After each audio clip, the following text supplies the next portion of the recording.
And welcome to Quantum coaching Lucknow.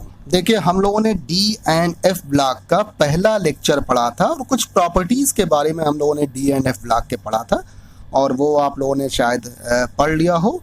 और देखिए, एक बात आपको बता दें, इसके जो नोट्स हैं वो पीडीएफ के फॉर्म में क्वांटम कोचिंग इंस्टीट्यूट के ऐप पर हम लोग डाल दे रहे हैं लेक्चर वाइज। जैसे कि लेक्चर 1 हो चुका है तो लेक्चर 1 के नोट्स आपको पीडीएफ के फॉर्म में मिल जाएंगे और जैसे ही सेकंड लेक्चर हो जाएगा सेकंड लेक्चर के भी आपको नोट्स मिल जाएंगे। इसका मतलब आपको कहीं नोट नहीं करना है, सिर्फ इसको समझ लेना है और वो जो नोट्स आपका क्वांटम कोचिंग इंस्टीट्यूट के ऐप पर है उससे आपको पढ़ लेना है, पूरा तैयार कर लेना है। तो चलिए आज कुछ क्वेश्चन हम लोग कराते हैं और पहला क्वेश्चन देखिए क्या है। Calculate the magnetic moment of divalent ion in aqueous solution of its if its atomic number is 25। आपको मैग्नेटिक मोमेंट निकालना है, डाईवैलेंट आयन है और एक्वस सॉल्यूशन है और इसका एटॉमिक नंबर 25, मतलब मैग्नीज का 25 होता है, उसी का दिया हुआ है।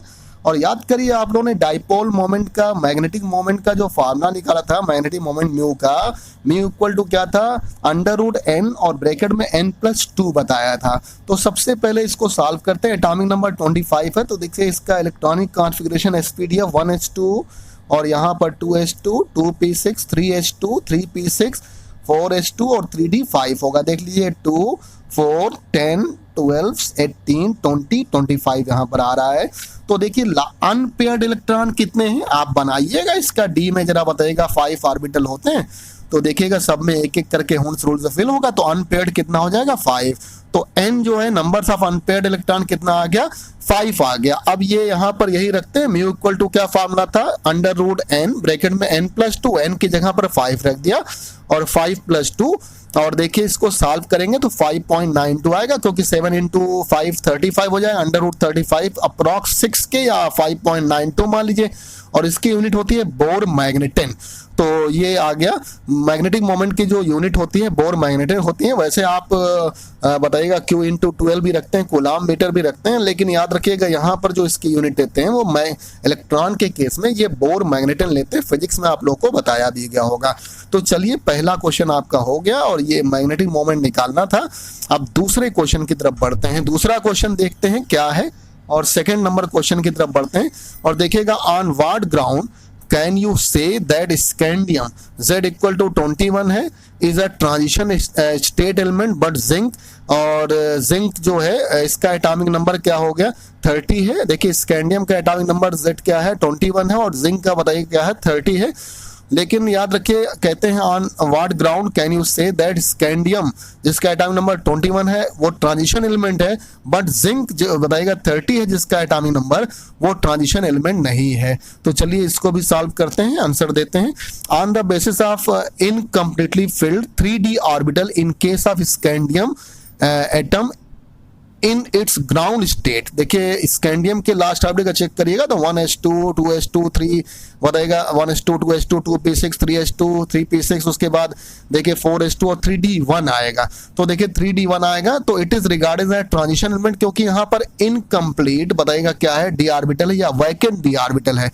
अगर डी ऑर्बिटल पूरी तरह से फिल्ड होता है तो उसे ट्रांजिशन स्टेट ट्रांजिशन एलिमेंट नहीं मानते हैं। देखिए on the basis of other hand या सिंपली कहें zinc atom has completely filled d orbital.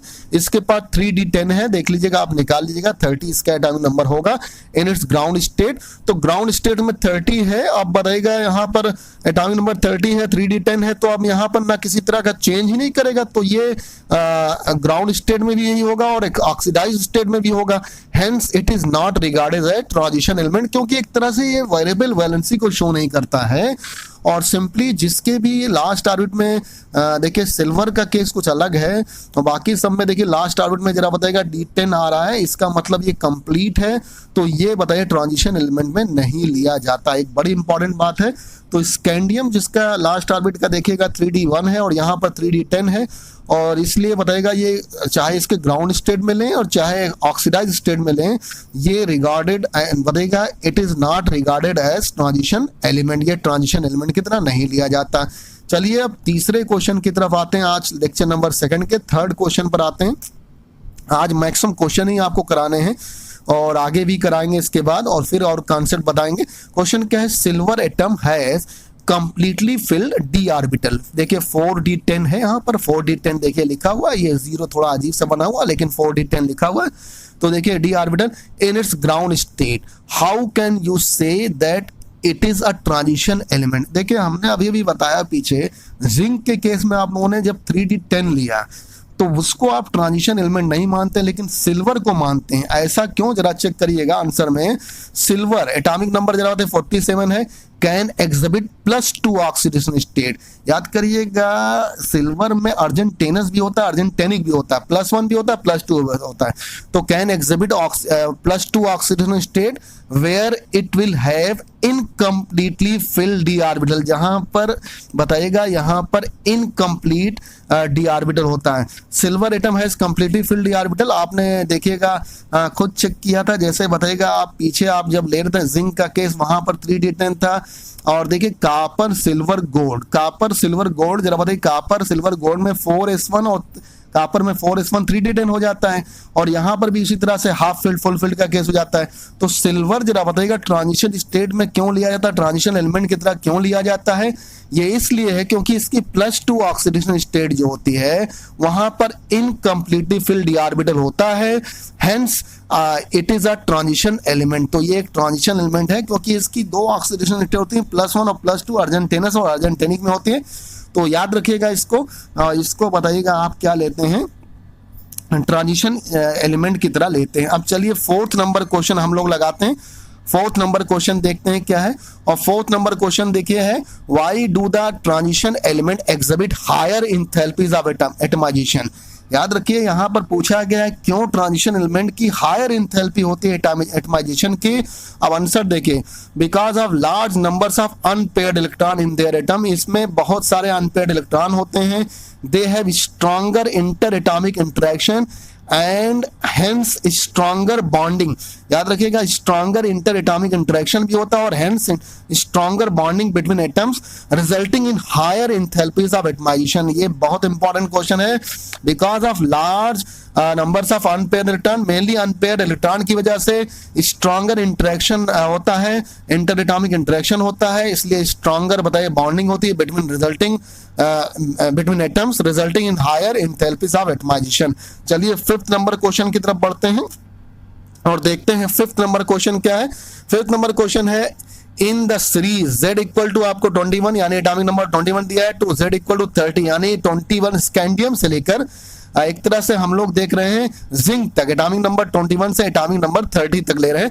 The enthalpies of atomisation of zinc is lowest, that is 126 kilojoule per mole. यानी धीरे धीरे करके यहाँ पर जरा बताएगा जिंक की जो है वो एंथैल्पी एटमाइजेशन की वजह से कम हो जाती है। देखिए आंसर देखिए, in the formation of metallic bond no electrons form 3d orbital, ठीक है, are involve in case of zinc. Zinc के केस में कोई भी बताइए bond no electron form 3d orbital, कोई भी 3d ऑर्बिटल का बॉन्ड नहीं बनता। While in all other element of 3d series electrons form from the d orbital are always involved in the formation of metallic bond। देखिए सारे element को छोड़ दिए 21 से लेकर 29 तक जो है 28 तक जो है वो सभी डी ऑर्बिटल के जरा बताइए इलेक्ट्रॉन पार्टिसिपेट करते हैं। बताइएगा इलेक्ट्रॉन में बताइएगा in the formation of metallic bond no electron form 3d orbital are involve in case of zinc, while in all other element of 3d series electrons from the d orbital are always involved in the formation of metallic bond। यानी zinc को छोड़कर बाकी सब में metallic bond में involve होते हैं, इसलिए यहाँ पर इसकी जिंक की एंथैल्पी ऑफ एटमाइजेशन जो होती है सबसे कम होती है क्योंकि डी ऑर्बिटल का यहाँ पर इलेक्ट्रॉन पार्टिसिपेट नहीं करता। चलिए 6 नंबर क्वेश्चन की तरफ बढ़ते हैं अगले पेज पर। और 6 नंबर देखिए क्वेश्चन क्या है, name a transition element which does not exhibit variable oxidation state. आपको बताना है ऐसे ट्रांजिशन एलिमेंट का जो वेरिएबल ऑक्सीडेशन स्टेट नहीं शो करता। स्कैंडियम जो है एटॉमिक नंबर 21 होता है, does not show variable oxidation state, जबकि स्कैंडियम में लास्ट में 3d1 होता है, लेकिन फिर भी जरा बताएगा ये ट्रांजिशन एलिमेंट बताइए वेरिएबल ऑक्सीडेशन स्टेट नहीं शो करता क्योंकि एक ही इलेक्ट्रॉन है, बाहर निकलना और उसके बाद लगना बताएगा इस तरह से यहाँ पर अलग अलग ऑक्सीडेशन स्टेट को यहाँ शो नहीं करता। वैसे वैकेंट डी ऑर्बिटल होता है तो वेरिएबल वैलेंसी या वेरिएबल ऑक्सीडेशन स्टेट को शो करते हैं, लेकिन यहाँ याद रखें स्कैंडियम के केस में शो नहीं करता है। लास्ट क्वेश्चन देखते हैं लेक्चर नंबर 2 का। विच 3D series of the transition metal exhibit the largest numbers of oxidation state and why. याद रखिएगा पूछा गया है कौन सा 3D सीरीज होगा ट्रांजिशन मेटल का जो largest number of oxidation state को रखता है और क्यों। देखिएगा मैग्नीज होता है, एटॉमिक नंबर 25 Mn से डिनोट करते हैं। As its atom has the maximum numbers of unpaired, जिसके पास ज्यादा अनपेयर्ड इलेक्ट्रॉन होंगे।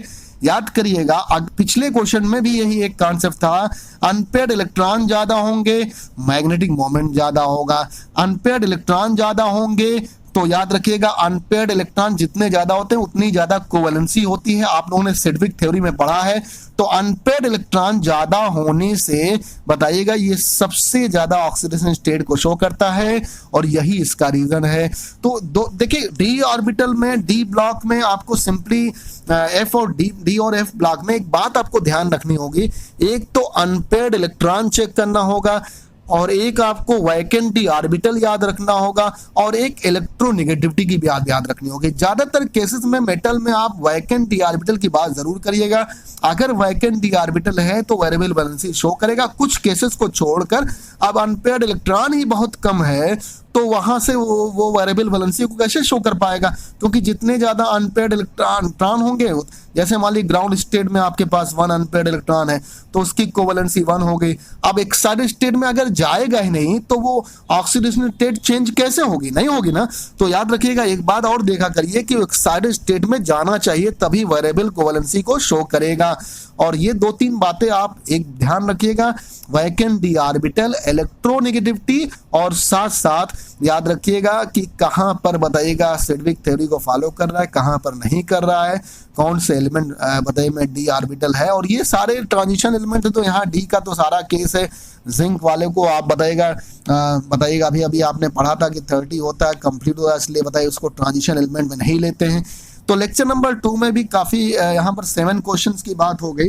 अगले डे पर भी हम लोग आप लोग कुछ क्वेश्चंस ही कराएंगे और अगले लेक्चर में भी, और इन सब के नोट्स आपको क्वांटम के ऐप पर मिल जाएंगे पीडीएफ के फॉर्म में, उनको आप पढ़ लीजिएगा। एक बार थॉरली पूरा इसको पढ़िएगा और आपके क्वेश्चंस वैसे ही सॉल्व हो जाएंगे और जब ऑप्शनल क्वेश्चन आप सॉल्व करेंगे तो वैसे ही आंसर निकल जाएगा।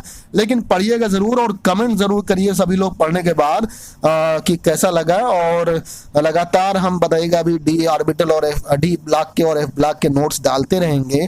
हो सकता है इसके बाद सॉलिड स्टेट भी डालें, जुलाई में आप लोग का एग्जाम है IIT का भी और इसके अलावा नीट का भी। जमकर तैयारी करिए और जैसे ही लॉकडाउन खुलता है सभी लोगों से मिलते हैं। Thank you very much. खूब पढ़िए, खूब मेहनत करिए, थोड़ी सी भी लापरवाही ना करिए। Thank you very much.